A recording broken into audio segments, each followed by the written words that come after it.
Mesdames et messieurs, malgré le fait que le gouvernement ait largement expliqué l'importance et la pertinence du dépistage systématique des personnes en quarantaine, ayant permis déjà d'identifier 8 cas positifs, malgré les appels insistants du gouvernement à la patience et au civisme, les personnes en quarantaine dans l'un des hôtels dédiés ont provoqué une émeute dans le hall de cet hôtel cet après-midi. Il se fait qu'à la sortie des résultats, il y a eu 3 cas positifs dans l'ensemble des résultats, dont un parmi les cas de cet hôtel. Étant donné ce caractère potentiellement contaminant,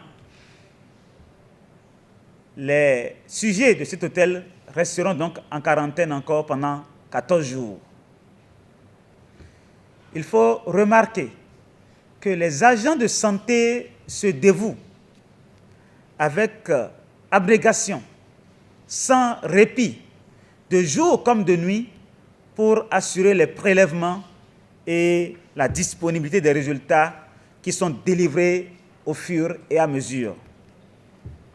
Par ailleurs, l'État investit énormément dans cette stratégie pour permettre à nos compatriotes en voyage ou vivant à l'étranger de rentrer sur leur terre natale, en assurant aussi bien la prise en charge de leur séjour en quarantaine que du dépistage systématique.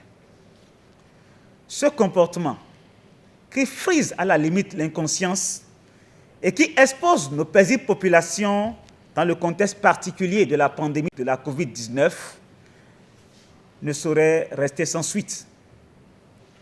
Le gouvernement avertit tous ceux qui violent les prescriptions édictées, notamment celles concernant les mesures de quarantaine et de l'auto-isolement, qu'ils seront soumis à des sanctions aussi bien civiles que pénales, conformément à la loi.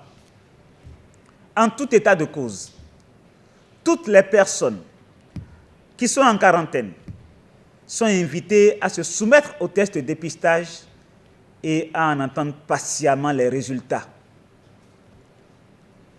Ce test se fera au 15e jour, en raison de la période d'incubation qui dure 14 jours.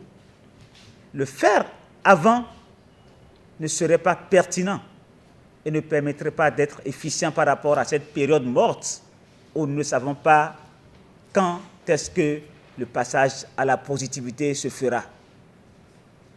Je comprends leur impatience de pouvoir rentrer dans leur famille, mais ils doivent avant toute chose penser aux autres, penser au reste de la population, penser aux risques potentiels qu'ils peuvent constituer pour leur famille et pour l'ensemble du peuple béninois.